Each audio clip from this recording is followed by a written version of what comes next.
예, 오늘은 이 ENTJ형에 대해서 살펴보려고 하는데요. 여러분들이 잘 아시는 스티븐 잡스, 그리고 요셉, 느헤미야, 아비가일이 이 ENTJ형에 해당이 됩니다. 이 ENTJ형은요, 지도자 스타일로 의사결정을 굉장히 잘 내립니다. 이들은 모든 일에 내재되어 있는 가능성을 바라보면서 어떤 자신들의 이상을 현실로 만들고 다른 사람을 이끄는 데 잘 만족하는 편인데요. 예를 들면 여러분, 이 스티븐 잡스 같은 경우가 이 이상을 현실로 만들어내는 그 감각이 굉장히 탁월한 사람 아닙니까?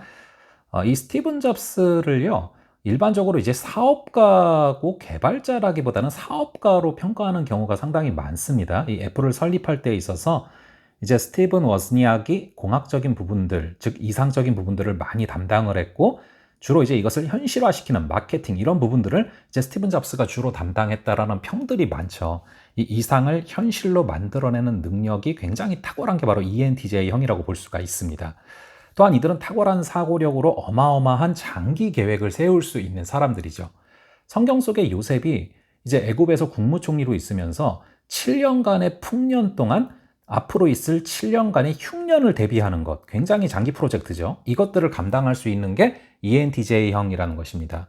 느헤미야도 마찬가지입니다. 이 느헤미야도 예루살렘의 성벽을 중수하는 장기적인 프로젝트를 잘 세웠고 감당할 수 있었던 사람이었죠. 그래서 이제 이 ENTJ형은요, 현존하는 문제점과 그에 대한 개선 방향을 잘 감지하고 제시할 수 있는 그런 어떤 능력을 소유하고 있는 기질이다라고 볼 수가 있습니다.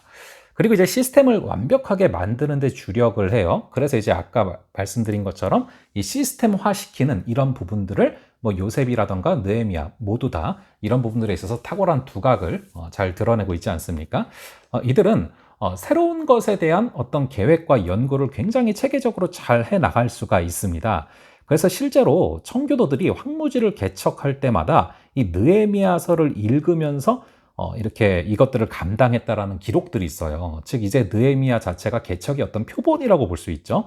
어떤 새로운 것에 대한 계획과 연구를 굉장히 체계적으로 잘 해나갈 수 있는 그런 기질이 ENTJ형이다라는 것입니다.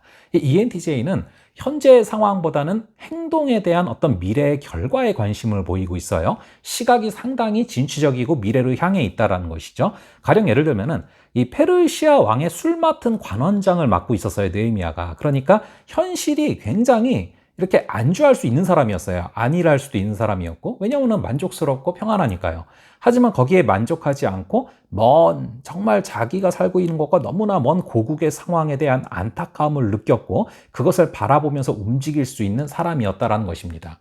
그리고 이제 성견지명의 능력이 있어요. 그리고 자신들의 관점을 남에게 아주 잘 전달하기 때문에 사람을 효율적으로 조직하고 관리하는 능력이 있습니다. 그래서 이제 이 요셉이 친위대장 보디발의 총무 역할을 잘 감당했고 동시에 애굽의 국무총리까지 잘 감당할 수 있었던 것은 사람을 효율적으로 조직하고 관리할 수 있는 능력이 있었기 때문이죠.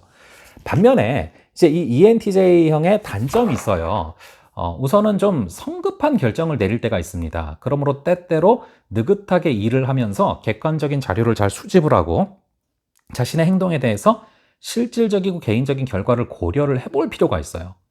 이 ENTJ형은 삶을 굉장히 논리적으로 바라보는 경향이 있기 때문에 무뚝뚝하고 성급하면서 남들이 느끼는 감정을 이해하지 못할 때에는 굉장히 논쟁적이 되고 또 남과 사귀기도 어렵고 다른 사람의 충고를 받아들이지 않으려는 경향이 있습니다.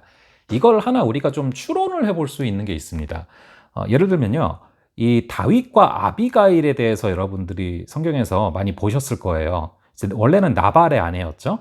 근데 이 아비가일이 다윗과 이제 결혼을 해서 또 길르압이라는 아들을 낳는데요.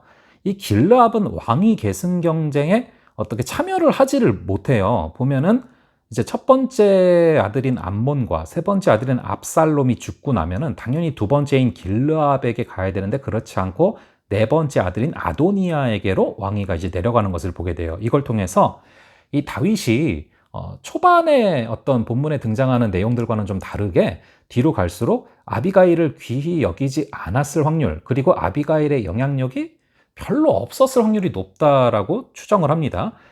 그래서 이제 이 알리스 바흐라는 교수님은요, 이 아비가일이란 여자에 대해서 이렇게 좀 평가를 하고 추론을 합니다. 굉장히 이제 현명하기는 했어요. 그렇잖아요. 굉장히 현명한 모습들을 보이지 않습니까? 그런데 현숙하진 않은 거죠. 지식은 있는데 지혜가 없는 거죠. 그래서 이 다윗이 멀리한 것이 아닐까라고 이렇게 추정을 합니다. 그러니까 이제 이런 부분들 너무 논리적으로 바라보다 보니까 무뚝뚝하고 성급하며 남들이 느끼는 감정을 이해하지 못하면서 논쟁적이 될 수 있고, 남과 사귀기 어렵고 다른 사람의 충고를 받아들이지 않는 이런 측면들이 이 다윗과의 관계에서 나타난 것이 아닐까 하는 그런 추론들을 하는 신학자들이 있단 말이죠. 자, 그리고 이 ENTJ 형은요, 다른 사람들과의 사무적인 대인관계 때문에 남들뿐만 아니라 자신이 느끼는 감정이나 열정에 별 관심을 가지지 못하는 경우가 의외로 많습니다. 그래서 이들이 진정으로 자신이 어떻게 느끼고 있는가를 생각하고 이해하는 시간을 갖는다면 굉장히 효과적이면서도 행복한 삶을 누릴 수가 있거든요. 예를 들면은 요셉이 굉장히 이제 보면요, 오히려 자신이 느끼는 감정이 무딘 편이었기 때문에 굉장히 그 긴 세월을 잘 이겨낼 수 있었을 거라고 추정이 돼요. 그래서 실제로 정말 형들을 다시 만나게 되는 그 장면. 형들은 못 알아보는데 자신은 형들을 알아보는 그 상황 가운데 창세기 45장 2절에 보면은 요셉이 큰 소리로 통곡하는 장면이 나와요. 궁중에 다 들릴 정도로 통곡했다고 나와요. 여기서 보면은 즉 억눌렀던 자신의 어떤 감정들을 직면하게 되는 그런 장면인 것이죠. 자기가 진정으로 어떻게 느끼고 있는가를 생각하고 이해하는 시간을 갖게 된 것이죠. 그렇게 건설적으로 자기 감정을 표출하도록 노력하면은 본인들이 또 절제할 수 있게 되고 그런 상태를 즐기고 추구하게 되는데, 그런 어떤 부분들이 나타난 것이 바로 이 형제들과의 만남의 장면에서 나타납니다. 자, 그래서요, 좀 이제 자신들의 어떤 그런 감정, 이런 부분들에도 좀 관심을 갖고 나아갈 필요가 있다. 그러면은 훨씬 더 잘 쓰임받을 수 있다라는 것들을 좀 말씀을 드립니다.